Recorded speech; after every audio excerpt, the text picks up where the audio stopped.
Okay, now that the dust has settled and people have really wrapped their heads around the fact that, yes, Donald Trump is president-elect, we know what the libloons are going to try to do in the remaining days of the lame duck Biden administration. Get a bunch of liberal judges pushed through. The House Democrats are going to do everything they can to try to make as many as illegals who are here citizens over the next 70 days. Watch that little play. That'll explode. That's not going anywhere. But now even what's got some people in MAGA Nation kind of coming off the euphoria of the big win is they don't like some of the picks that Donald Trump is making, in particular, Marco Rubio, neocon, Secretary of State. Stay with me. Let's get into this. Let's get ready to rumble! You can't handle the truth. Somebody on the top of the line.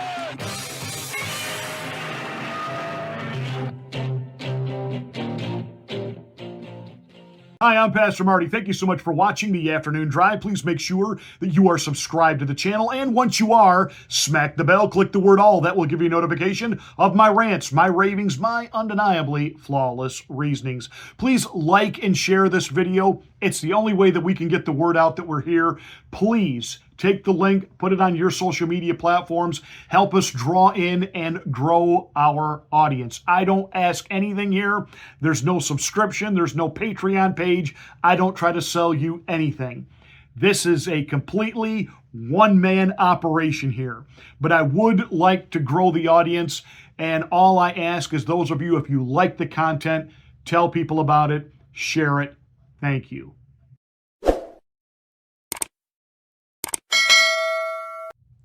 So Trump has been making the picks for his cabinet, and some of them we all really like immediately. Tom Homan as border czar. We're like, yes. Worked for ICE. He knew how to go onto Capitol Hill into hostile waters with Democrats and push back on their narratives, in particular, the narratives that, Donald Trump created internment camps and was separating children, et cetera, et cetera, et cetera. And have you ever held a dead child, to which Tom Homan actually had? Tom Homan's made it abundantly clear. He served notice on sanctuary cities. Any of you governors and mayors that decide to, order your people not to work with us during deportation, that's fine, but you're going to get the out of the way because we're coming in and this is happening. He was asked, this is a great question, well, mom and dad come in illegally, but they give birth to a child. That child is now a citizen of the United States. Are you going to separate families? No.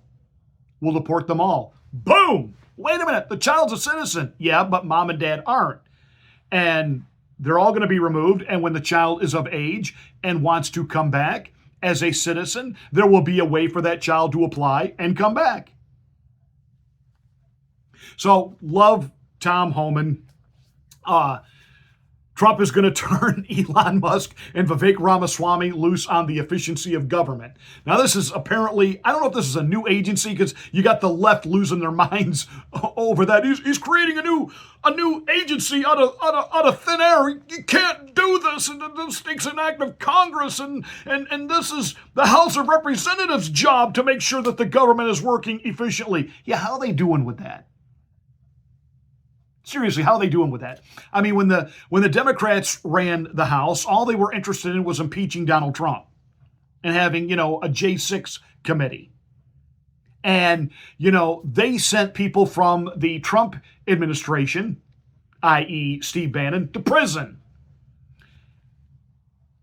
When the Republicans are in charge, people ignore their subpoenas, don't show up for anything, and nothing happens to them. So how's the House doing on, keeping things in check? Well, I don't know that if Trump is actually creating a new, permanent structure to the government as much as it is right now. He wants to get the government lean and mean and operating efficiently. He is a businessman and he's tired of the bureaucracy. And as long as he's got a House-controlled Senate, Elon and Vivek will be able to get some things done. Now, that all said, before you on the left start, he can't do... Yeah, actually he can, and your boy Barack Obama started it. It was Barack Obama who introduced the phrase czar to us. You know, a throwback to the Bolsheviks. You know, he had this czar and that czar and that czar and this czar. Well, czars are not cabinet members. We don't know that Elon and Vivek are actually a part of a cabinet. They're just like an advisor. And so there's going to be no Senate having to pore over whether or not to approve them or not. This is about making the government lean and mean. Now, you know, a few other names. You know, Mike Huckabee is going to be ambassador to Israel. Right away, some people say, well, he's not Jewish. No, he's a Southern Baptist evangelical pastor. That is his education, his degree. As a Christian, he is very much dedicated to the preservation of Israel. It's a good pick. It's a good idea. Mike Huckabee, fine man. He'll do a great job. Now, the big picks are these. Susie Wiles is going to be the first chief of staff for the White House. Funny how Trump doesn't get any credit for that. First female chief of staff. Susie Wiles, I don't know what you want to call it. Her gift. She, even more than Trump's kids, she knows how to keep President Trump focused and on message, focused and in the right direction. The rumor is that when he talked to her about becoming chief of staff, the one thing that she flat out told him, you will be disciplined with your time and with your appointments, and I won't permit the clown car. The clown car apparently is a reference to Donald Trump's first term in office, that whether it was his kids showing up unannounced or this one showing up, that it didn't matter if he had scheduled appointments and things. If you know, the clown car showed up with a side distraction, you know, he'd bring them on in the office and spend time. And she's like, no, we're going to be a structured, disciplined White House. That's how she kept him that way during the campaign.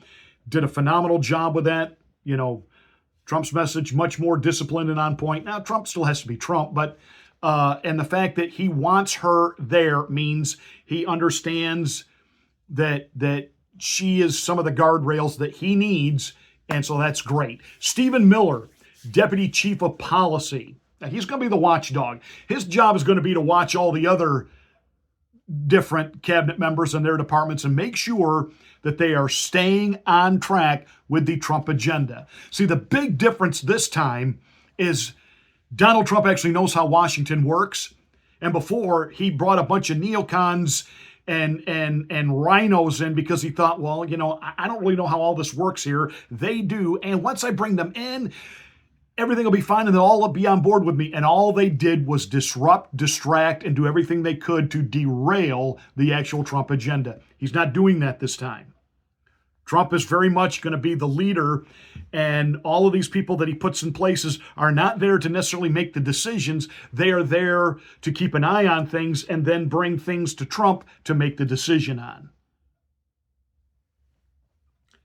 Now, I have to admit, I laughed when I heard Lee Zeldin was being appointed to head the EPA, because he's not an EPA environmentalist guy. He's there to dismantle all of the Green New Deal and this love lust of, you know, we got to ration out carbon, and we gotta join the Paris Peace Accord, and he's there to disrupt and stop all of that.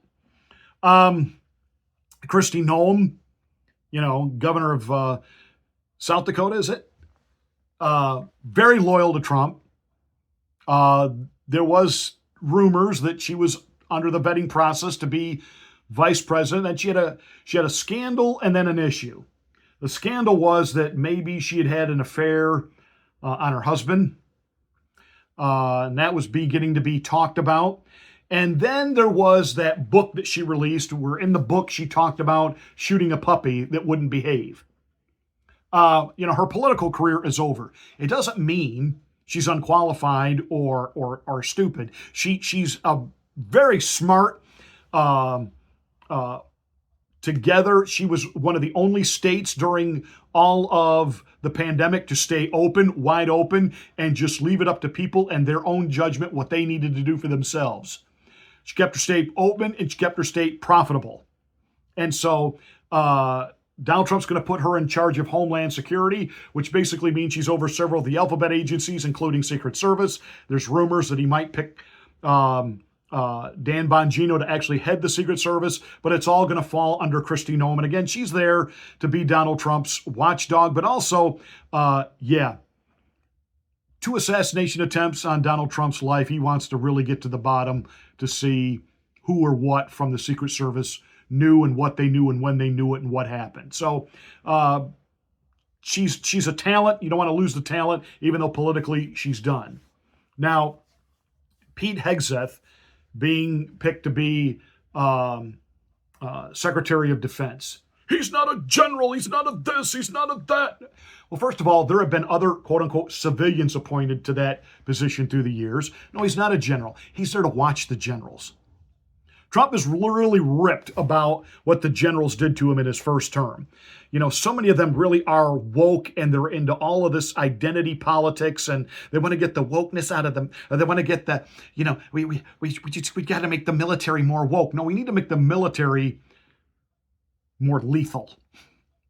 We need to make the military so badass that nobody on the planet wants to mess with our military. Hegseth's job, because he is, very focused on the Trump agenda, is to make sure that the generals are in line. When Donald Trump was withdrawing troops strategically out of the Middle East, the generals like Miley were going behind Trump's back, circumventing the orders of the commander-in-chief and inserting their own. That's pretty traitorous, treasonous activity, if you ask me. So Hegseth there, the criticism against him will be he's not qualified. This is just a Trump crony. Come on, he's got a show on CNN. How many of these guys, how many of these generals who are part of the military-industrial complex, when their military career is done, they go to work for Raytheon and all these other arms dealers? And Trump said, you know what, we're going to break that mold and we're going to go this way. Because it's the Secretary of State that actually will set the policy that the Defense Secretary oversees. And the Secretary of State is Marco Rubio. And that is the one that has got a lot of MAGA people. And I remember when I first heard that was going to be Marco, I was like, eh. Now, some people say, he's this hardline neocon. Well, he's not. He's more neocon than Trump. But he's not hardline. He's not Lindsey Graham, who has, a love lust to be at war continually somewhere with somebody always. Rubio's not part of the military-industrial complex. He is on board with the Trump agenda. And I get what the Rubio appointment is about. Can I tell you my gut feeling on this? This is to somewhat placate the military-industrial complex, and that it's not someone in that position as Secretary of State that will, never, ever, under any circumstance, ever, never go to the president and say there needs to be some type of military response to this. But it's deeper than that. See, this pulls Marco out of the Senate, keeps him up tight and close with Trump, because ultimately Marco will do what Trump wants done. And Trump's made it abundantly clear he wants the war in Ukraine to stop, and he wants there to be peace in Israel and Gaza. And that'll happen. It will. Breathe. By pulling Marco out of the Senate, it means that while Governor DeSantis is still in Florida as a conservative governor, he can make an appointment to finish out Rubio's term. It'll be about the time DeSantis is done being governor and he can't run again, he could run for the Rubio seat out of Florida. Bum, ba-dum, bum. That's, I don't have any inside intel on that. That is just my looking at that saying, all right, I get that. I know why that's being done. So those are my thoughts on it. I think we have to give Trump some breathing room and trust this. This time he's going into it. He knows fully what he's doing, what he wants to get done, that he wants to get done quickly. He wants to get America moving on the right track, in the right direction, with people feeling tangible results in their paychecks at home. They want to see the country literally working and moving in the right direction. So we're going to give some space for President Trump to make those appointments, make that happen. Breathe in, breathe out, wax on, wax off. Life is good, and the Democrats are in disarray.